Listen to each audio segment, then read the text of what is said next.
So we're just going to have a brief fireside chat here with Sasakawa-san from the Nippon Foundation, the chairman of the Nippon Foundation,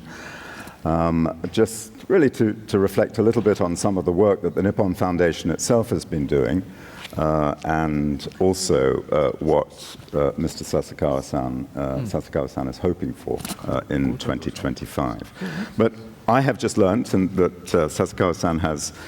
just come from a climb at 85 years old of Mount Kilimanjaro, which I think is absolutely extraordinary.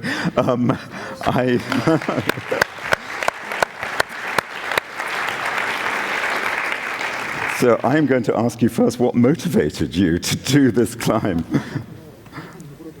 そうね、私の終生の仕事はね、もう皆さんないと思ってらっしゃいますけれども、レプロシーという病気はまだ発展途上国を中心に世界中にございましてね、しかも私は人々の人権問題の元である偏見や差別というのが世界的にこのレプロシーにはいまだに強く残っておりまして、数千万人の家族を含めますと方々が日常的な差別を受けているわけですが、なかなかこれが社会運動としてつながらないわけなんで、そういう意味で私は WHO の大使として、ハンセン病制圧大使としてやっぱり責任がございますので、特にアフリカ諸国には病気が多いもんですからね、キリマンジャロの頂上から皆さん方に声をかけて、さらに活動を活発化したいという思いで登ってきました。私は一級障害者ですから、85歳で一級障害者とギネスブックに登録をする権利が。So actually, the reason why I've decided to climb Mount Kilimanjaro actually has to do with one of the lifelong activity of elimination of the disease called leprosy. I think that in many countries this disease has already been gone. However, there are still some developing countries that are suffering, patients are still suffering in those countries. Especially when this leprosy is concerned, there's always a human rights aspect that is engaged, which has to do with the discrimination as well as the stigmatization amongst those patients that are still deeply rooted and existent in many of those countries. And many of the patients as well, their families are suffering from these. And that's one of the reasons why I climbed up Mount Kilimanjaro, because there is quite a number of such patients and families exist in African continent. And from the summit of Mount Kilimanjaro, I have put up the banner that says, "Don't forget leprosy." And I'm hoping that this is going to be my kickoff to the further activities in the African continent. So that was one of the major reasons I went up. But you know, I'm 85 years old, and at the same time, I have a pacemaker. Therefore, I am a disability grade as well. So I think that I'm entitled to be listed on the World Record of Guinness. So that's why I'm fighting for right now. What a wonderful reason, what an absolutely wonderful reason in the cause of leprosy. What an extraordinary reason. Let's get to the ocean. Obviously, we have a tremendous relationship with the Nippon Foundation and work that we do, but more importantly in some ways is the work that the Nippon Foundation does across science particularly, and evidence-based approaches to ocean problems. And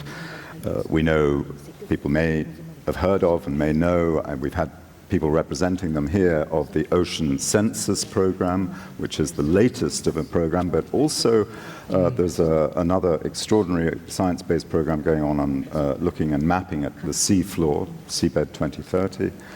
And I just want to ask you, Sasakawa-san, how did you originally sort of conceive of this ocean program for the Nippon Foundation, and why is it such a fundamental part of everything that you do? とてもいい質問いただいてありがとうございます。どういうわけか人類は長年にわたって上を向いて宇宙に対する興味というものを皆さん方多く持ってこられましたし、宇宙開発っていうのは大変現在も進んでおりますが、翻って私たちが生活するこの地球というものを考えた時が 70% がご承知のように海でございますよね。しかし人口がもうあと2、30年で100億という大変大きな数にもなるにもかかわらず、海洋のことがほとんど知られてないと。しかも我々の日常生活の中で討議もされてきたと思いますが、海洋汚染の深刻な問題が議論されてますが、これまさに人類が生きるか死ぬか、一体あと何千年生きられるのか、何万年生きられるのかということを考えたときに、この海洋の保全こそ人類の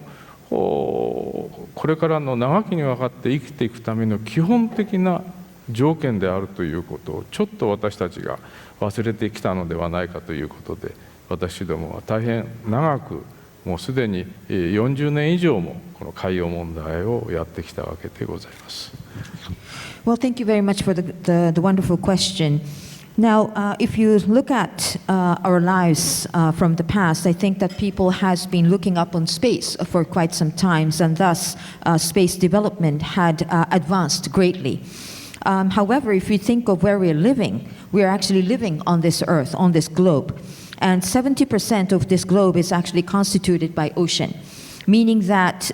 in 20, 30 years' time, it is said that the global population is going to reach almost close to 10 billion people. But on the other hand, I think that the ocean has remained untouched for all those longer years. At the same time, the pollution had become worsened in those years.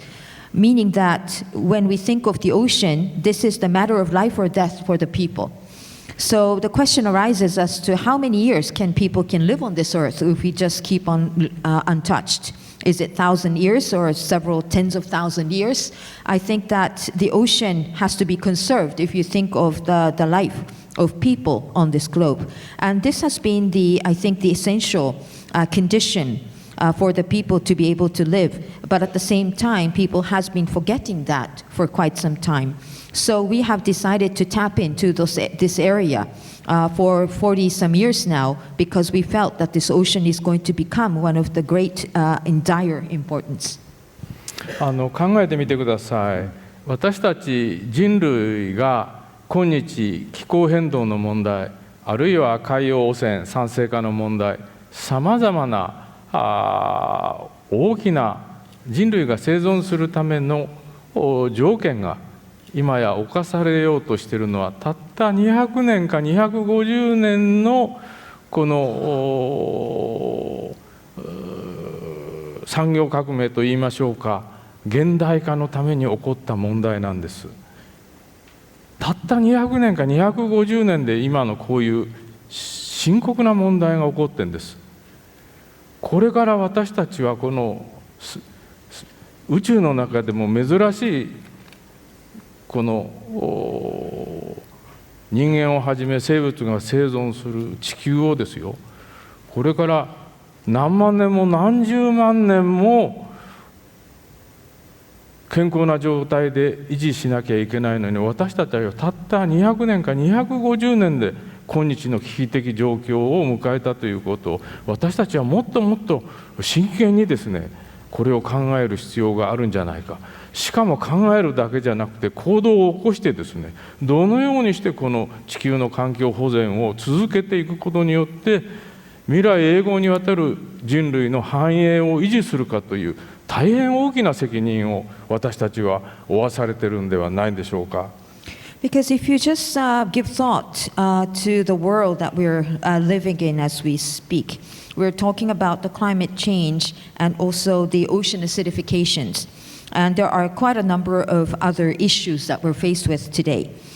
And this is actually being caused by the life that we have been giving here on this earth as we speak. And it's only about 200 or 250 years or so time that we have brought this world to such a critical condition. And this has brought to us whether the people would be able to live another 100,000 years or not. And for that, we have to keep this earth quite healthy and sound. And I think that it has come to a point that we need to be really seriously think about how we would be able to maintain or at least conserve this earth for the living of the people.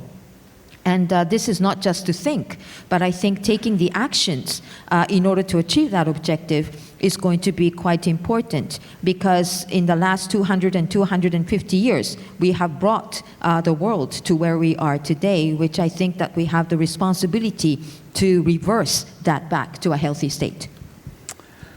Well, with that thought, Sasakawa-san, what do you hope that the World Ocean Summit 2025 might achieve, might address and achieve?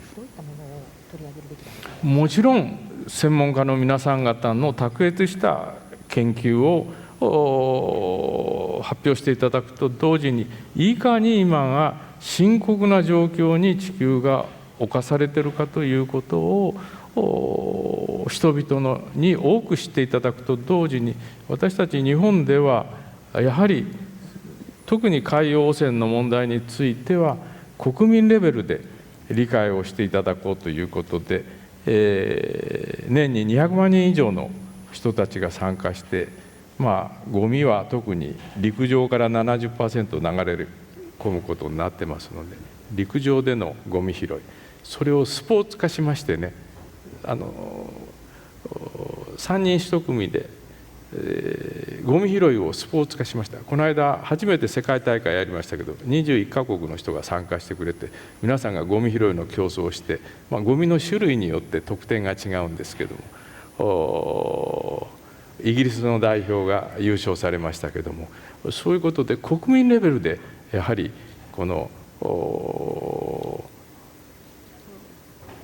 地球環境の問題、海洋の問題を知っていただくための努力をもっと幅広く国民レベルに広げていきたいというのが願いですし、一度ゴミを拾ったその人は絶対にゴミを捨てないということも我々エビデンスで得ておりますので、やっぱり一人でも多くの人にゴミ拾いに参加させることによってさまざまな地球問題、海洋の汚染問題なんかを実体験をすると同時にゴミを捨てない、そういう社会を作っていくために、そういう国民レベルの啓蒙活動にもうぜひ皆さん方の卓越したお考えを発表していただければと心から期待しております。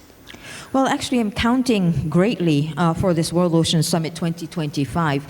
because that is going to be the place where the experts would be able to exchange their views and the results of their research. And at the same time, we would be able to be given the opportunity to think much more harder as to the critical conditions of where we are today. And at the same time, I would like as many people as possible, the public, to know how the situation of the globe is currently. And of course, when it comes to the ocean pollution, this is something that all the citizens would have to understand further. And what we're doing to entice people to know more about the ocean is that we are hosting the garbage picking competition every year, where 2 million people participate. And we have brought this into like a competitive sports program, so that 3 people as a group would participate. And as you know, that 70% of the trash would flow into the ocean. Therefore, we would have each one of those groups to pick up as much trash as possible from those coastline areas so that they would be able to compete. And this time, this competition was won by the UK team, actually, who actually participated in this competition. Not The Economist, I think, but... Creating this campaign would actually entice people to know more about the world that they're living on. And we have discovered that the people who participated in this would never throw trash irresponsibly from that point on, which I think is quite important going forward. So I hope that this World Ocean Summit 2025 would become the opportunity to enlighten as many people as possible of the world we're living in and the critical condition of the Earth. Well, look, I just want to say thank you very much, Sasakawa-san, for this wonderful relationship that we've been able to build with the Nippon Foundation, and we all look forward to bringing the World Ocean Summit to Japan, to Tokyo, and making everything that you hope will be achieved by it achieved. We look forward to that. Thank you な very んと言い much. ましても、やっぱりエコノミストのゴタードさんを中心としたこの海洋問題へのご活動というのが世界のリーダーシップを取っていただきまして、健全な海洋を保全していくためにエコノミストの活躍を私は心から期待をいたしております。And I'm also counting greatly on you, Mr. Goddard, as the group representing The Economist, because you are very much keen on taking the leadership, especially in the world of ocean as well. And so I'm looking forward for us to be able to further discuss about how we would be able to conserve this ocean in a healthy manner. Absolutely. We very Thank you much very look forward to it. much. Thank you very much. Thank you.